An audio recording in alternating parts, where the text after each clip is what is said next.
Afrique.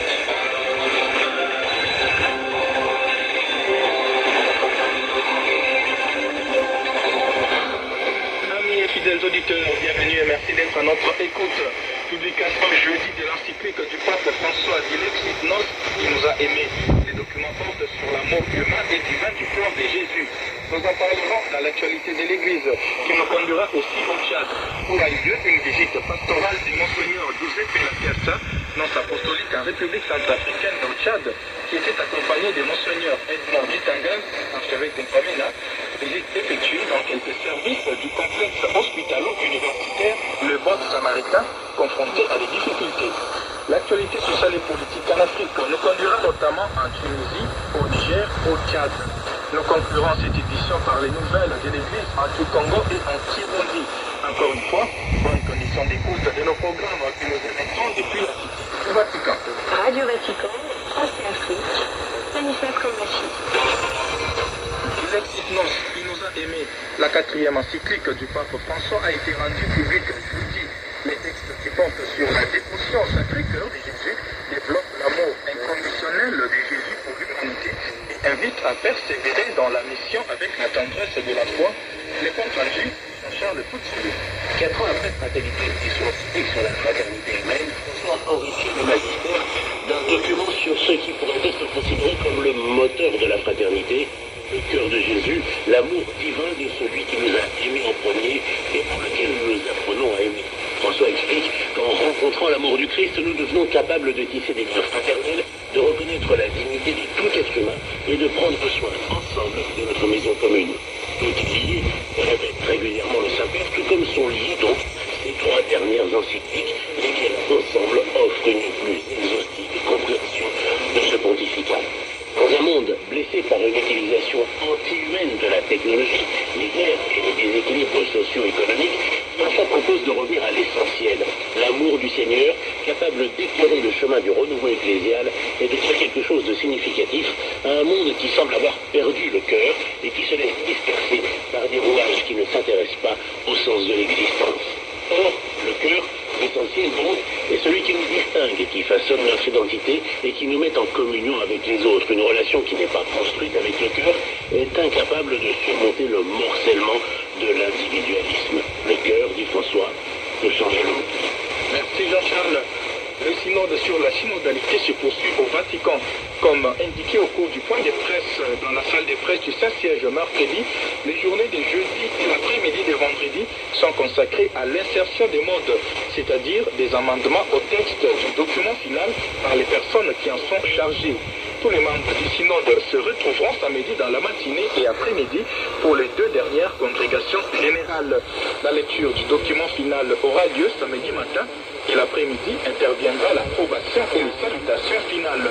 La messe de clôture du synode sur la synodalité sera célébrée dimanche par le pape François. Au cours de la 15e congrégation générale, se sont tenues les élections pour renouveler les conseils permanents du synode des évêques. Suivant une disposition du pape François, les nombres des membres de ces conseils est passé de 13 à 17.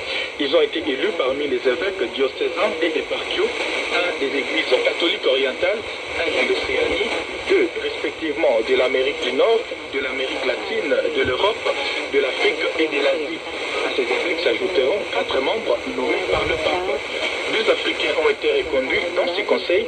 L'archevêque de Bangui en République centrafricaine, le cardinal Dieudonné Nzapalanga, et le président de la conférence épiscopale du Cameroun, Monseigneur Ndoukeya, archevêque de Bamenda. Humilité, écoute et miséricorde sont les 3 aspects liés au ministère de la réconciliation sur lesquels le pape François a réfléchi dans son discours aux confesseurs qui officient dans la basilique Saint-Pierre. François a reçu jeudi ses confesseurs. Il les a appelés à rassurer les pénitents qui ont honte de ses péchés, que Dieu a écouté et il a pardonné. Cette rencontre a eu lieu à l'occasion du 250e anniversaire de l'attribution du ministère des confessions dans la basilique Saint-Pierre aux frères mineurs conventuels par le pape Clément XIV. La basilique Saint-Pierre, annoncée du pape, est visitée chaque jour par plus de 40 000 pèlerins. La présence des confesseurs permet notamment aux pèlerins de rencontrer les dieux de la miséricorde, a souligné le pape François. Afrique nous conduit au Tchad.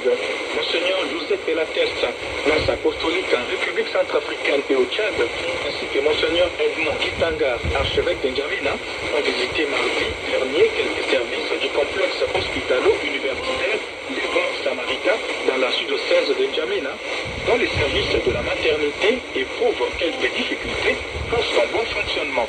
Les détails d'Edouard Takachi.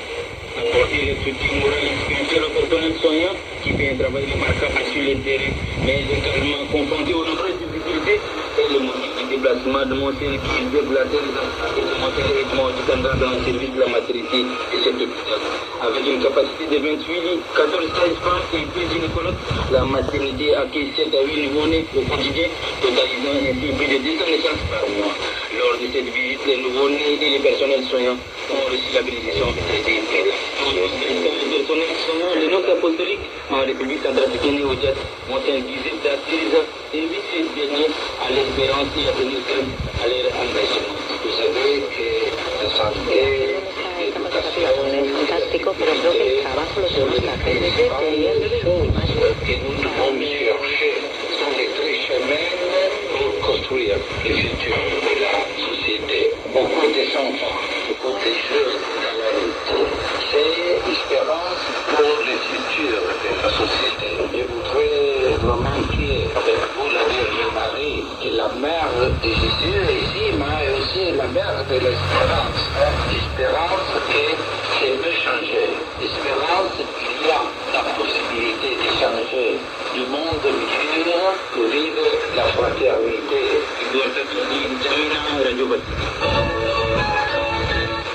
Suivons à présent l'actualité sociale et politique en Afrique. Fabrice Baguendekere.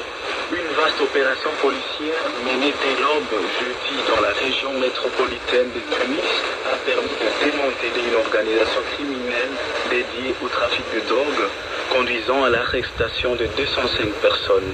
C'est ce qu'a annoncé le ministère tunisien de l'Intérieur, expliquant que cette vaste opération a été menée sur ordre du président de la République, Kais Saied, dans le cadre de la lutte contre le trafic de drogue dans le pays. Lors de cette opération, les forces de l'ordre et la garde nationale tunisienne, sous la supervision directe des chefs de la sécurité, ont saisi une grande quantité de drogue, d'armes légères et d'argent.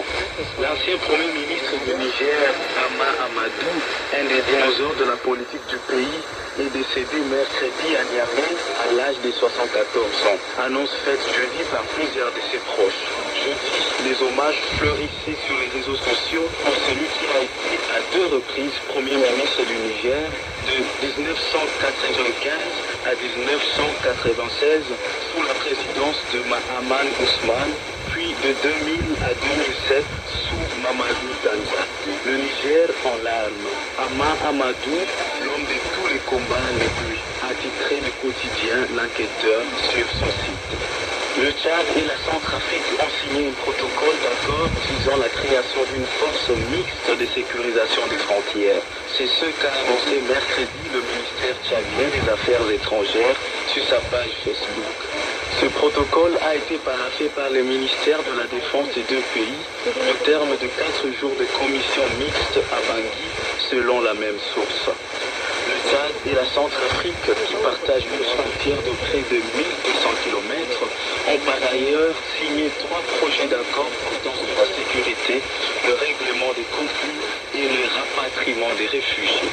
La Centrafrique avait déjà signé la semaine dernière un accord avec un autre de ses voisins, la République démocratique du Congo, pour renforcer